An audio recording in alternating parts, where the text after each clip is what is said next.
Hello friends, तो चलिए आज हम लोग स्टार्ट करने जा रहे हैं हमारी ट्रिग्नोमेट्री की जो रिवीजन सीरीज की थी उसका नेक्स्ट पार्ट। फ्रेंड्स, इसमें मैंने बहुत सारे जो सोल्ड पेपर्स हैं उनसे क्वेश्चंस लिए हैं, इंपॉर्टेंट क्वेश्चंस लिए हैं। उसके अलावा जो प्रीवियस ईयर में आए हुए क्वेश्चंस हैं वो सब क्वेश्चन हैं। तो अगर आप इसमें से क्वेश्चंस को लगा लेते हैं तो आपको अलग अलग जो सोल्ड पेपर हैं उनको लगाने की जरूरत नहीं है, और इसमें आपके प्रीवियस ईयर में जो आए हुए क्वेश्चन हैं वो भी कवर हो जाएंगे। तो इससे पहले जो क्वेश्चन नंबर 36 तक मैं अपने पहले वीडियोस में लगवा चुकी हूँ, आप मेरे चैनल पे उन्हें देख सकते हैं। आज हम लगाने जा रहे हैं क्वेश्चन नंबर 37 से। तो ये क्या लिखा है इसमें कि व्यंजक कोसेक 75 प्लस थीटा। तो फ्रेंड्स, अगर आपको हिंदी में प्रॉब्लम होती हो तो आप क्या करें, क्वेश्चन इससे देख सकते हैं और सॉल्यूशन देख सकते हैं। उसके बाद उसको आप इंग्लिश में कन्वर्ट करके कर सकते हैं, क्योंकि क्वेश्चन तो सेम रहेंगे और केवल लैंग्वेज का डिफरेंस रहता है। तो आप इनको खुद भी सोल्व करके देख सकते हैं, इससे आपकी प्रैक्टिस अच्छी हो जाएगी। और आपको कोई नोट्स बनाने की जरूरत नहीं है, आप मेरे चैनल से ही एक बार या दो बार इन क्वेश्चंस को लगा लीजिए, उतना काफ़ी रहेगा। तो चलिए पढ़ते हैं क्वेश्चन नंबर 37। लिखा है कि व्यंजक कोसेक 75 प्लस थीटा माइनस के सेक 15 माइनस थीटा, फिर यहाँ पे है माइनस टेन 55 प्लस थीटा और प्लस कॉट 35 माइनस थीटा का हमें मान ज्ञात करना है इन सब में से कि क्या है वैल्यू। तो चलिए पहले क्वेश्चन लिख लेते हैं अपना। क्वेश्चन हमारा क्या है? क्वेश्चन हमारा है कि कोसेक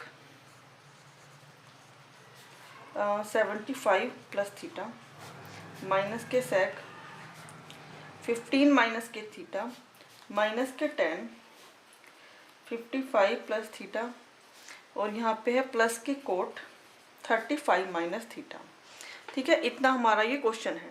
अब हमें क्या करना है, हम देखते हैं। जैसे पहले जब हमारा क्वेश्चन रहता था कोई भी नंबर, जैसे हमने इससे पहले 36 क्वेश्चन नंबर लगाया था, तो हम साइन 72 को हमने क्या किया था, साइन 72 को हमने 19 माइनस कोस 18 इस टाइप में चेंज कर लिया था। ठीक है, यहाँ भी इसको चेंज कर लेते हैं, या तो आप इसे या इसे किसी एक को चेंज कर लें तो ये दोनों क्या है जो सेम हो जाएंगे। इसी तरह हमें इस क्वेश्चन में करना है। तो हम क्या करते हैं, जो हमारा ये कोसेक 75 प्लस थीटा है ना, हम इसे चेंज कर लेते हैं। तो हम इसे क्या लिख लेंगे, और 95 माइनस थीटा में ही चेंज करना है, ताकि हमारे जो ये है कोसेक है इससे अपोजिट वैल्यू हमारी आ जाए। जैसे यहाँ पे सेक है, टेन की अपोजिट वैल्यू कोट है। ठीक है, तो हम 90 माइनस थीटा में चेंज कर लेंगे इसको। तो अगर हम इसे ऐसे लिखते हैं कि कोसेक 90 माइनस, ठीक है, अब ये हमारा 75 क्या है, प्लस है, तो हम यहाँ पे ऐसे लिख देते हैं 15 और माइनस के ही थीटा। तो इससे क्या हो जाएगा हमारा, देखिए अगर हम ये ब्रैकेट हटाते हैं, कोई पेपर नहीं है, अगर हम ये ब्रैकेट हटाते हैं, यहाँ पे लिख दे रहे हैं, अगर ये वाला ब्रैकेट हटाया जाता है, जो ये 19 है, 19 माइनस के 15 माइनस थीटा, अगर हम ये ब्रैकेट हटाते हैं तो क्या हो जाएगा है 19 माइनस के 15 और माइनस माइनस क्या हो जाएगा प्लस के थीटा। तो जब 90 में से 15 घटाएंगे तो 75 प्लस के थीटा। अब भी ये सेम है, यहाँ पे माइनस क्यों लिखा है अंदर, क्योंकि हमने जो बाहर है ना यहाँ माइनस लिया है। अगर हम ब्रैकेट हटाते हैं, माइनस माइनस क्या हो जाएगा प्लस, तो ये फिर से 75 प्लस थीटा ही बन जाएगा। तो हमने अपने सवाल में कुछ भी चेंज नहीं किया है, बस थोड़ा सा, मतलब हमारा सवाल नहीं चेंज होगा, जो भी हमने इसमें चेंजेस किए हैं उसकी वजह से हमारा सवाल ये यही रहेगा। उसके बाद हम क्या करते हैं, हम जानते हैं कि कोसेक का अपोजिट 90 माइनस थीटा में सेक होता है, तो हम अपने सेक वाले को सेम रहने देते हैं क्योंकि हमारा थीटा बन रहा है। तो माइनस के सेक ये हो जाएगा हमारा 15 माइनस के थीटा। अब हमारे पास है माइनस के टेन 55 प्लस थीटा, और ये हम दोनों में से किसी एक को चेंज कर सकते हैं। तो हम लोग करते हैं, इस वाले को ऐसे ही रहने देते हैं, टेन 55 प्लस थीटा, और जो कोट थीटा है इसको हम लोग क्या लिख लेंगे, कोट लिख लेंगे इसे 90 माइनस के 55 प्लस थीटा। ठीक है, यही वाला हमें लिखना है। इससे आइडिया मिल जाएगा कि हमें कैसे लिखना है या कहाँ तक जाना है। तो इससे क्या हो जाएगा, जब हम 90 माइनस 55 प्लस थीटा करते हैं तो देखिए यहाँ पर ये हो जाएगा 90 माइनस के 55 प्लस थीटा। अगर हम इसको ओपन करते हैं ब्रैकेट को तो कितना हो जाएगा 90 माइनस के 55 और माइनस प्लस माइनस के थीटा, और जब हम घटाएंगे 10 में से 5 गया 5 और इसमें से 8 में से 5 गया 3 माइनस थीटा। अब भी हमारा 35 माइनस के थीटा ही बचा है, तो ये तो हमारा सेम है ना। तो अब हम क्या करेंगे, इसमें फॉर्मूला लगा लेंगे। क्या हो जाएगा, कोसेक 90 माइनस थीटा, ये पूरा थीटा है, इस पूरे को थीटा मान लेंगे। तो कोसेक 90 माइनस थीटा हमारा कितना हो जाएगा, सेक थीटा। तो ये हो गया हमारा सेक 15 माइनस के थीटा। ये वाला हमारा पहले से ही था हमारे पास, तो हम इसको लिख लेते हैं सेक 15 माइनस के थीटा। फिर आगे हमारा है माइनस के 10, यहाँ पे लिख लेते हैं माइनस के 10 55 प्लस थीटा। उसके बाद कोट 90 माइनस थीटा क्या हो जाएगा, प्लस के 10 मतलब 10 थीटा। तो इसे क्या लिख लेंगे हम, 55 प्लस थीटा। अब देखिए plus sec theta minus sec theta हमारा कैंसिल हो गया, और प्लस के 10 और माइनस के 10 एंगल भी हमारे सेम हैं, तो ये क्या हो गए, कैंसिल हो गए। तो जब सारे कैंसिल हो गए तो हमारे पास क्या बचा है, यहाँ पे केवल 0 बचा है। और जो हमारे ये ऑप्शन है इनमें से हमारा कौन सा ऑप्शन है, 0 बी। तो ये वाला क्या हो गया हमारा, सही हो गया। ठीक है, तो हमारा जो बी ऑप्शन है ये वाला सही है। तो चलिए अब हम लगाते हैं इसका जो क्वेश्चन नंबर 38 है। 38 को पढ़ लेते हैं, क्या लिखा है इसमें। लिखा है कि यदि cos alpha plus beta equal to 0 हो तो साइन एल्फा माइनस बीटा को निम्न रूप में बदला जा सकता है। मतलब कि जो साइन एल्फा माइनस बीटा है उसका आंसर कौन सा है, हमें ये बताना है। तो चलिए हम लोग क्वेश्चन 38 लिख लेते हैं। अब सबसे पहले हमारे पास लिखा है cos alpha plus beta equal to 0। ये तो हमें दिया गया है कि cos alpha plus beta equal to 0 है, मतलब ये दिया गया है। तो साइन एल्फा माइनस बीटा का क्या वैल्यू हो सकती है इन चारों में से, तो हमें ये इसकी वैल्यू लानी है साइन एल्फा माइनस बीटा की। अब यहाँ से हमें कोई रास्ता नहीं मिल रहा है। सबसे पहले तो हम क्या करते हैं कि जैसे ये कोस एल्फा प्लस बीटा लिखा है, हम ये देखते हैं जो 0 है ना, ये कोस में किसकी वैल्यू होती है। ठीक है, कोस में किसकी वैल्यू 0 होती है, तो हम जानते हैं कि अगर हम कोस 90 करते हैं तो कोस 90 की वैल्यू कितनी होती है, 0। ठीक है, कोस 90, क्योंकि साइन का उल्टा होता है, साइन 0 की वैल्यू 0 होती है तो कोस 90 की वैल्यू 0 होती है। तो ये कितना हो गया, कोस 90 डिग्री। कोस 90 की वैल्यू 0 हो गई। अब यहाँ से देखेंगे कोस से कोस खत्म हो जाएगा, तो क्या बचेगा हमारे पास, alpha plus beta equal to 90 degree. अब हम यहाँ से किसी भी एक की वैल्यू निकाल लेंगे, चाहे हम अल्फा की वैल्यू निकाल लें या फिर बीटा की, किसी भी एक की वैल्यू निकाल लेते हैं। तो हम अल्फा की वैल्यू निकाल ले रहे हैं 90 डिग्री माइनस के बीटा। अल्फा की वैल्यू ये आ गई। अब हमें साइन अल्फा माइनस बीटा के लिए सोल्व करना है, तो हम यहाँ पे लिख लेते हैं साइन अल्फा माइनस के बीटा। ठीक है, अब हम क्या करेंगे, साइन अल्फा, तो हमारा अल्फा की वैल्यू क्या है हमारी, साइन अल्फा की, अल्फा बराबर हमारा क्या हो जाएगा 90 माइनस के बीटा। ठीक है, इस अल्फा के बदले, सॉरी इस अल्फा के बदले हमने 90 माइनस बीटा लिख लिया। ये माइनस बीटा हमारा पहले से ही सवाल में था, तो हमारा कितना हो गया, साइन 90 माइनस के बीटा, और बीटा कितने हो गए, 2 बीटा। तो ये हो गए हमारे साइन 90 माइनस के 2 बीटा। अब साइन 90 माइनस के 2 बीटा, इसे समझ लीजिए कि थीटा की तरह काम कर रहा है ये। तो साइन 90 माइनस थीटा कितना होता है, कोस थीटा। तो मतलब कि कोस 2 बीटा, थीटा मतलब ये ना, तो कितना आ गया, कोस 2 बीटा। यही हमारा आंसर है। हम यहाँ पे देख रहे हैं कि इनमें से कौन सा आंसर है, बी ऑप्शन इसमें भी है, कोस 2 बीटा। ठीक है, तो ये भी हमारा क्या हो गया, 38 नंबर जो क्वेश्चन है कंप्लीट हो गया। अब हम चलते हैं क्वेश्चन नंबर 39 पे। ये ना हमारा क्वेश्चन नंबर 39, ऊंचाई दूरी से रिलेटेड क्वेश्चन अब स्टार्ट हो जाएंगे फ्रेंड्स। तो इसमें क्या लिखा है कि एक मीनार की ऊंचाई 20 मीटर है। ठीक है, जमीन पर बनने वाली इसकी छाया की लंबाई 20√3 मीटर है। तो सूर्य का उन्नयन कोण ज्ञात कीजिए। इसके लिए हमें क्या करना है, एक मीनार कहा गया है कि एक मीनार की ऊंचाई 20 मीटर है। ठीक है, मीनार है, मान लिया कोई मीनार ऐसे है, तो इसकी जो ये ऊंचाई है ये 20 मीटर है। ठीक है, उसके बाद कहा है कि जमीन पे इसकी छाया बन रही है। तो छाया कहाँ बनेगी, जो इसके पैर है यहाँ से ऐसी तो छाया बनेगी। तो इसकी जो छाया बन रही है इसकी लंबाई कितनी है, इसकी लंबाई 20√3 है। तो एक मीनार की लंबाई कितनी है 20, और इसकी छाया की लंबाई कितनी है 20√3। फिर इसने कहा है कि इसका उन्नयन कोण ज्ञात करना है। उन्नयन मतलब जब यहाँ से हम देखते हैं तो यहाँ से इसकी जो चोटी है यहाँ पे देखते हैं मीनार की, तो इसका जो यहाँ पे एंगल है ये कितना बनता है। ठीक है, तो हम क्या कर ले रहे हैं, इस एंगल को अपने थीटा मान ले रहे हैं, और ये एक ट्रायंगल बन गया है तो इसे हम नाम दे दे रहे हैं ABC। ठीक है, ये हमने नाम दे दिया, ये हमारा एक ट्रायंगल बन गया। अब हमें क्या करना है, थीटा की वैल्यू निकालनी है। ठीक है, सबसे पहले हम इसमें लिख देते हैं कि हमें मतलब क्या क्या ज्ञात है क्या क्या नहीं है। तो इसमें लिख देते हैं सबसे पहले कि मीनार की ऊंचाई, आप लोगों को एग्जाम में ऐसे ही लिखना है तभी अच्छे नंबर मिलेंगे। मीनार की ऊंचाई BC बराबर कितनी दी है, 20 मीटर दी है। ठीक है, उसके बाद छाया की लंबाई, क्योंकि हमने ट्रायंगल को नाम दे दिया है ना, तो अब हम उसके अकॉर्डिंग लिखेंगे। तो छाया की लंबाई हमारी कितनी है, AB हमने माना है, तो AB, छाया की लंबाई AB बराबर कितनी है, 20√3 है। ये भी हमारा हो गया। अब हम लिखेंगे कि माना बिंदु जो A है हमारा, माना जो हमारा बिंदु A है, हम इससे यहाँ से देख रहे हैं। ठीक है, इसके जो ऊर्ध्वाधर सिरे का उन्नयन कोण मान लिया हमने थीटा है। तो हम लिख दे रहे हैं माना बिंदु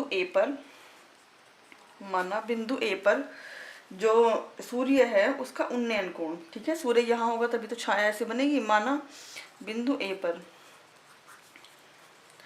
सूर्य का उन्नयन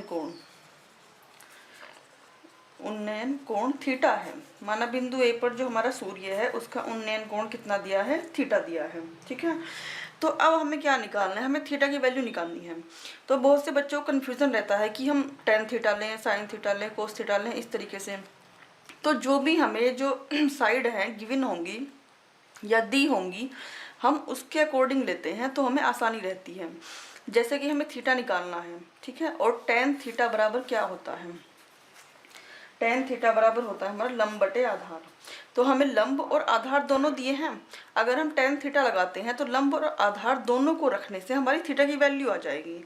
तो हम यहाँ पे क्या लिखते हैं कि टेन थीटा बराबर लंब हमारा कितना है BC और आधार हमारा कितना है AB, ये हमने लिख लिया।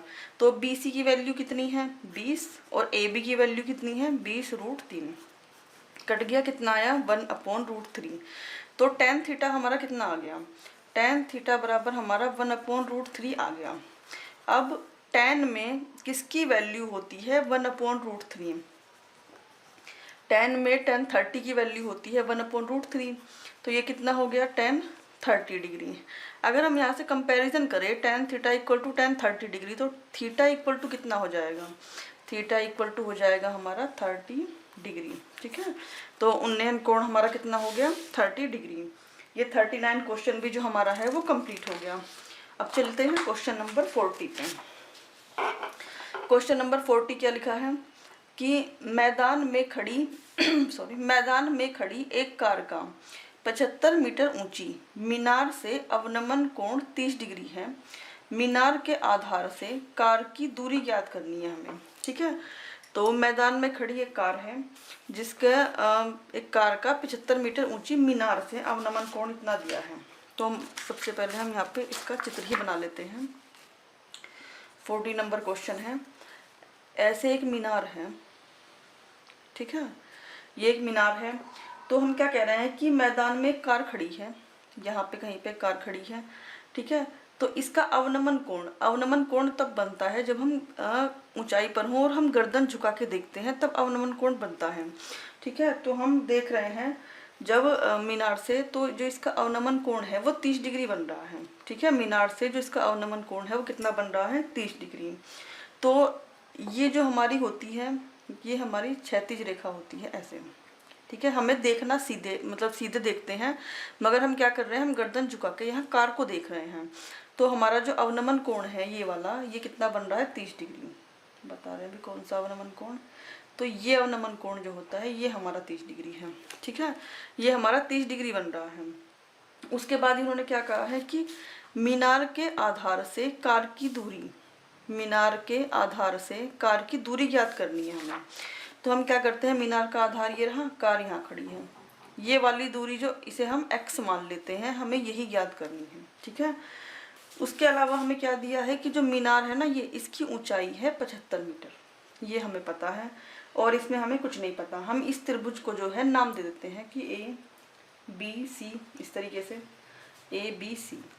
ठीक है, अब फ्रेंड्स हम जानते हैं कि जो एकांतर कोण होते हैं, एकांतर कोण कैसे, अगर इस तरीके से बनते हैं, इस तरीके से, तो अगर यहाँ पर एंगल 30 डिग्री है तो यहाँ पर भी एंगल 30 डिग्री ही होगा। तो इसी तरह अगर यहाँ पर हमारा एंगल 30 डिग्री है तो यहाँ पर कितना होगा, ये भी हमारा एंगल 30 डिग्री होगा। अब हमें क्या निकालना है, हमें ये x निकालना है। तो चलिए सबसे पहले हम लिख लेते हैं जो भी हमें दिया गया है कि माना, लिख लेते हैं माना कार की मीनार के आधार से दूरी, माना कार की मीनार के जो आधार है, आधार से दूरी कितनी दी गई है, इस दूरी को हमने क्या माना है, CB मान लिया है, बराबर x मीटर है। उसके बाद क्या है, मीनार की ऊंचाई, मीनार की ऊंचाई, मीनार की ऊंचाई कितनी है ये तो हमें पहले से ही पता है, 75 मीटर है, ठीक है। और मीनार की ऊंचाई को हमने क्या माना था, AB, यहाँ पे लिख देते हैं AB बराबर 75 मीटर, ठीक है। उसके बाद हम जानते हैं कि जो कोण हमारा, इसे हम यहाँ पे x मान लेते हैं कि कोण XAC, जो एंगल हमारा है XAC वो इक्वल है किसके, ACB के। तो हम यहाँ पे लिख देते हैं कि जो एंगल है XAC वो इक्वल होगा एंगल ACB के। क्यों, क्योंकि ये जो है एकांतर कोण है, ये जो है वो एकांतर कोण है, तो इसीलिए दोनों एंगल बराबर होंगे, ठीक है। मतलब कि ये 30 है तो ये भी 30 डिग्री है।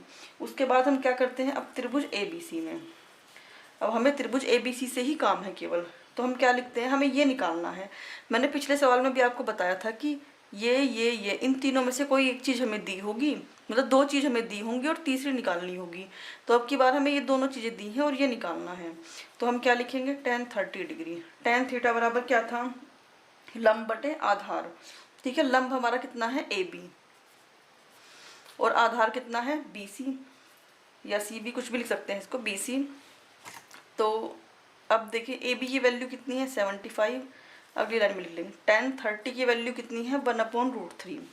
उसके बाद AB की वैल्यू है 75 और इसकी वैल्यू हमें नहीं पता, हमने x मानी थी। तो अब हम क्या करेंगे, ऐसे डायगनली मल्टीप्लाई कर देंगे, ठीक है। x बराबर कितना हो जाएगा 75√3, ठीक है। तो x की वैल्यू हमारी क्या आ गई 75√3। इसका मतलब कि कार की जो है मीनार के आधार से दूरी, यहाँ पे लिख देंगे, आता है कार की मीनार के आधार से दूरी बराबर, कार की मीनार के आधार से दूरी,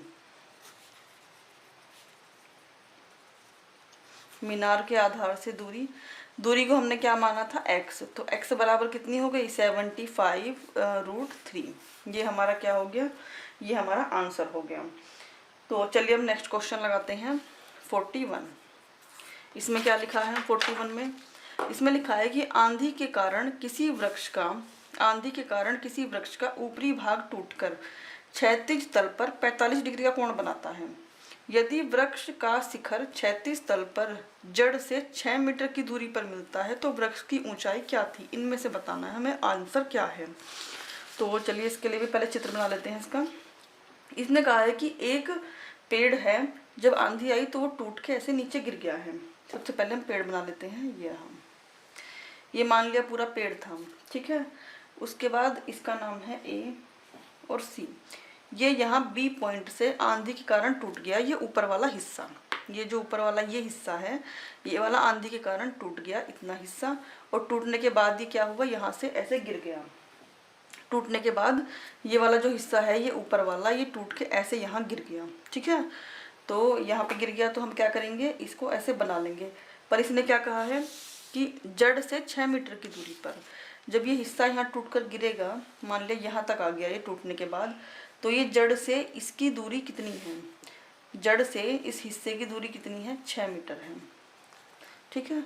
केवल हमें यही पता है। और ये जो है, ये टूटा हुआ जो हिस्सा है, जब ये यहाँ लगा तो ये 45 डिग्री का एंगल बना रहा है। बस ये दो चीज़ें हमें पता हैं। उसके बाद हमें सवाल को अपने सोल्व करना है। तो हम इसमें क्या करेंगे, हमें पता ही नहीं है दोनों की वैल्यू, तो हम इसे x मान लेंगे, मतलब ये वाली दूरी, और जो हिस्सा टूटा है ना, इसे y मान लेंगे। तो ये वाला जो हिस्सा टूटा है, यही हिस्सा तो टूट के यहाँ लगा है, तो यही दूरी तो ये भी होगी, क्योंकि यहाँ से ये जो हिस्सा है टूट के ऐसे गिर गया है इधर साइड में, तो ये क्या हो गया, ये भी हमारा y हो गया इस तरीके से, ठीक है। तो चलिए सवाल को आगे लगा लेते हैं। इसमें लिख लेते हैं, माना AC जो है, AC हमारा क्या है, वृक्ष है। माना AC एक वृक्ष है जो बिंदु B से टूट गया है, जो बिंदु B से टूट गया है। माना AC एक वृक्ष है और जो बिंदु B से टूट गया है, ठीक है। इसका AB भाग जो है वो पृथ्वी के बिंदु D, हम यहाँ पे D मान ले रहे हैं, इससे लगा है, ठीक है ना। ये वाला AB वाला हिस्सा जो है टूट के यहाँ आया है, तो यहाँ पे लिख लेते हैं इसका AB भाग, इसका AB भाग पृथ्वी के बिंदु D से लगा है, D से लगा है। अब हम जानते हैं कि DC बराबर कितना दिया है, 6 मीटर, ये तो पहले से ही दिया है, ठीक है। अब हम मान रहे हैं कि माना ये वाला जो हिस्सा है ना ए बी बराबर किसके हो जाएगा, BD के, कितना मान लिया हमने इसे, y मीटर। और ये जो हिस्सा है BC वाला, BC बराबर हमने कितना मान लिया है, x मीटर, ठीक है। तो इतना हो गया हमारा। अब चलिए इसको आगे लगा लेते हैं। अब हमें क्या करना है कि हम सबसे पहले क्या करेंगे, हमें ये भी नहीं ज्ञात है अब की बार, और ये भी ज्ञात नहीं है, हमें केवल ये और ये एंगल पता है। तो हम क्या करेंगे, इस हिसाब से अपना फॉर्मूला लगाएंगे कि हमें मतलब दोनों की वैल्यू निकल जाए। सबसे पहले ले लेते हैं हम sin 45, क्योंकि sin 45 लेने से देखिए अभी क्या होता है। मान लिया हमने sin 45 लिया, तो sin थीटा हमारा क्या होता है, लंब बटे कर्ण, ठीक है। लंब कितना है, x, और कर्ण कितना है, y। तो चलिए लिख लेते हैं, पहले इसकी वैल्यू लिख लेते हैं। लंब कितना है, BC, और कर्ण है BD, तो ये हो गया BC बटे BD। और sin 45 की वैल्यू कितनी होती है, 1/√2, और उसके बाद BC, इस BC की वैल्यू कितनी है, x, और BD की वैल्यू है y, तो ये हो गया x/y, ठीक है। अब हम क्या करेंगे, इतना तो हमारा हो गया इससे। अब हमें आगे वैल्यू निकालनी है कि हम और कौन सा एंगल लें। अब हम ले रहे हैं cos 45, इसे हम इक्वेशन नंबर 1 मान लेते हैं। अब हम cos 45 लेते हैं, तो cos थीटा बराबर क्या होता है, आधार बटे कर्ण। आधार हमें दिया है, आधार कितना है, DC, और कर्ण कितना है, BD, तो ये हो गया DC बटे BC, सॉरी आधार बटे कर्ण है, तो ये हो जाएगा BD, ठीक है। cos 45 की वैल्यू भी 1/√2 ही होती है, और जो ये है आधार की वैल्यू हमें कितनी दी थी, यहाँ पे 6 मीटर दी हुई है, तो हम इसको 6 ले लेंगे, और कर्ण हमारा y ही है, ठीक है। अब हम देख रहे हैं कि 1/√2 के बराबर ये भी है, और 1/√2 के बराबर ये भी है, दोनों इसके इक्वल ही हैं। तो हम लोग क्या करते हैं कि इसे एक समीकरण नंबर पहले तो 2 मान लेते हैं। उसके बाद हम क्या करेंगे कि दोनों को आपस में इक्वल रख लेते हैं। भाई जब अगर इस तरीके से है कि x बराबर z के हैं और y बराबर भी z के हैं, तो हम क्या कह सकते हैं कि x और y भी बराबर हैं फिर, ठीक है। तो इसी के हिसाब से हम क्या करेंगे, अपना सवाल लगा लेंगे। क्या है हमारा, लिख लेते हैं x/y इक्वल टू 6/y के, ठीक है। तो y से y यहाँ कैंसिल हो गया, तो x बराबर हमारा क्या बचा, 6। तो x की वैल्यू हमारी आ गई 6। अब हम x का मान समीकरण 1 में रख लेंगे, का मान समीकरण 1 में रखने पर, जब हम x का मान समीकरण 1 में रखेंगे तो समीकरण 1 हमारी क्या थी, 1/√2, x की वैल्यू है 6/y, ठीक है। ऐसे डायगनली गुना कर देंगे तो y इक्वल टू कितना आ जाएगा, 6√2। तो ये तो हमारी अलग अलग वैल्यू आई हैं, इसकी ये अलग वैल्यू आ गई और ये अलग वैल्यू आ गई। तो हमें क्या बताना है, पूरे पेड़ की लंबाई बतानी है। तो हम क्या लिखेंगे यहाँ पर कि वृक्ष की पूरी लंबाई थी हमारी AC। ये देखिए पूरी लंबाई हमारी वृक्ष की थी AC, तो वृक्ष की लंबाई क्या हो गई, AC बराबर x प्लस के y, ठीक है। क्योंकि इसकी दूरी थी y और ये थी x, तो x प्लस के y हो गया। x की वैल्यू हमारी कितनी है, 6, और y की वैल्यू है 6√2, तो यहाँ से 6 कॉमन ले लेंगे और बचेगा 1 प्लस के √2। अब देखते हैं हमारा जो क्वेश्चन है उसमें इसका आंसर कौन सा है। ये रहा 6 और 1 प्लस के √2 मीटर, ठीक है। तो ये हमारा क्या हो गया, क्वेश्चन नंबर 41 कंप्लीट हो गया। तो फ्रेंड्स, अगर आपको ये वीडियो अच्छी लगी हो तो मेरे चैनल को सब्सक्राइब कर लीजिएगा, ताकि आपको आने वाली सारी वीडियोस मिलती रहें।